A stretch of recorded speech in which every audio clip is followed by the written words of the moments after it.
good evening guys. Ayan, so ngayon i-share ko naman sa inyo yung ating pong pag-order ng ating birth certificate at marriage contract sa PSA Hotline.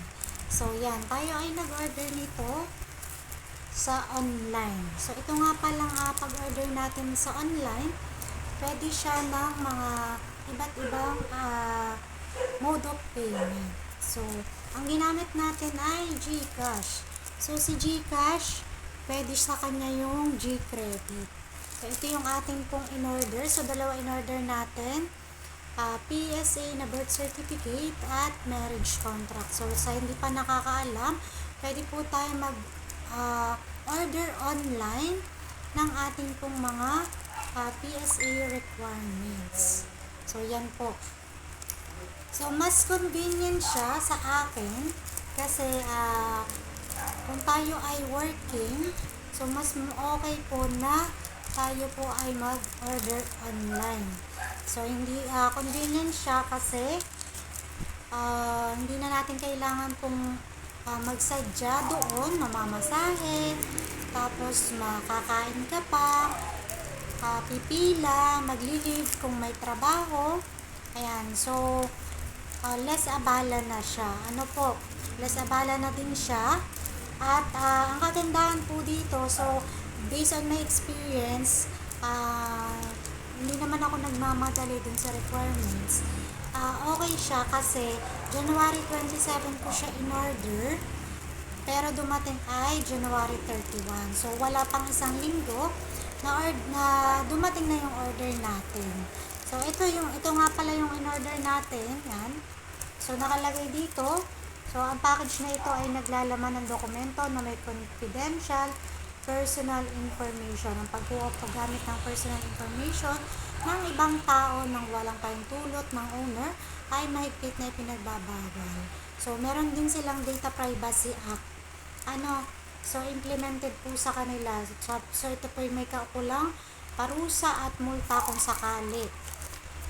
Then kung napulot o natanggap ninyo ang package na ito nang hindi sinasadya, huwag pong bubuksan ang pouch. So meron din nakalagay dito na contact number, at ito po ay Monday to Saturday 8 AM to 5 PM ang kanilang office. So yun po yung kanyang packaging. So kay LBC, si LBC ang ginamit niyang courier. So yun, tayo ay siguradong safe naman yung ating dokumento kasi sila ay sumusunod din sa Data Privacy Act. So buksan na natin yung ating PSA. So yan.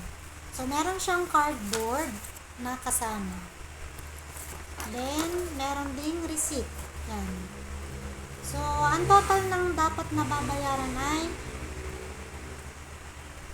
210.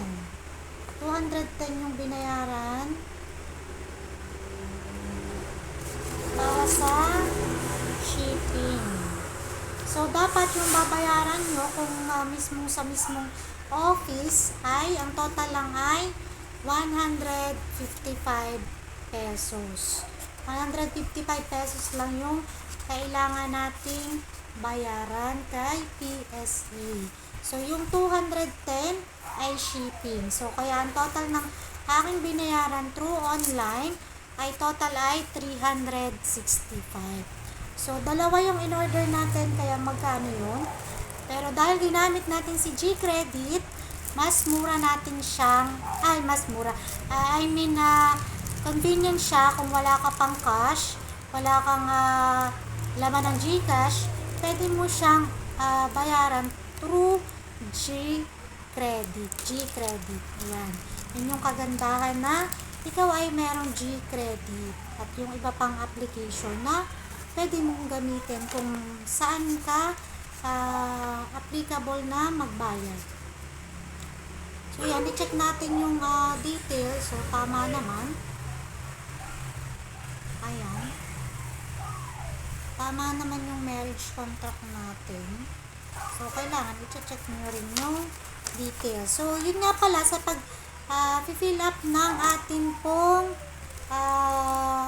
details. So, dapat maingat tayong mag-fill up para tama yung dumating sa ating details. Ayan. So, itong isa naman ay birth certificate. So, para doon sa mga hindi po makapagsadya sa branch ng PSA, pwede po tayo mag-order through online.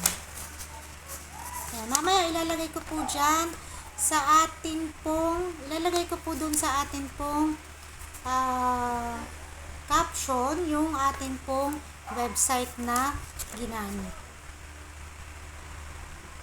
So, dalawa na yung aking ni-request kasi lagi naman pong gamitin ang PSA. So, yan. Yung sa akin muna yung ginamit ko, pero hindi pa naman po ito urgent. So, kaya nga lang, ay maganda na meron din tayo nito. So, ito pong PSA, ginagamit din to sa pagpapa-open ng passport. So, yan yung ating pong PSA. So, ano pa nga ba ang may share ko sa inyo?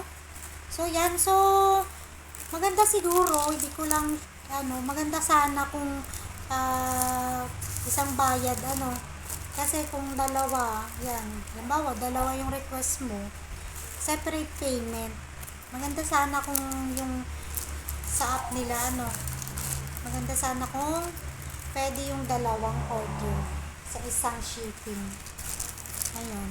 Pero, okay na din kasi nga, hindi ka na mapapagod, hindi na sayang yung oras mo magantay doon, at bukod doon kung may trabaho, hindi mo na kailangang mag-leave. Ayun. So, ayun. So, just want to share kung hindi pa natin alam, yan. Sa mga hindi aware, pwede tayong mag-order online ng ating pong mga PSA documents na kailangan. Kung tayo man ay mag-a-apply, mag-open ng passport, ayan, gamitin po ang PSA. So, yan. Sa lahat naman po ng mga documents po na lagi pong hinihingi, ayan, mahalaga ay meron kang ganitong dokumento. So, yun lang. Sana may natutunan kayo. And ilagay ko na lang sa caption yung ating pong website na pinag-fill-upan ng ating pong PSA, birth certificate, and marriage contract. So, yun. Sana ay nakatulong. So, yan. Huwag niyong kalimutang mag-follow sa ating pong page. Yan. So, maraming salamat. So, ingat po tayong palagi. God bless po.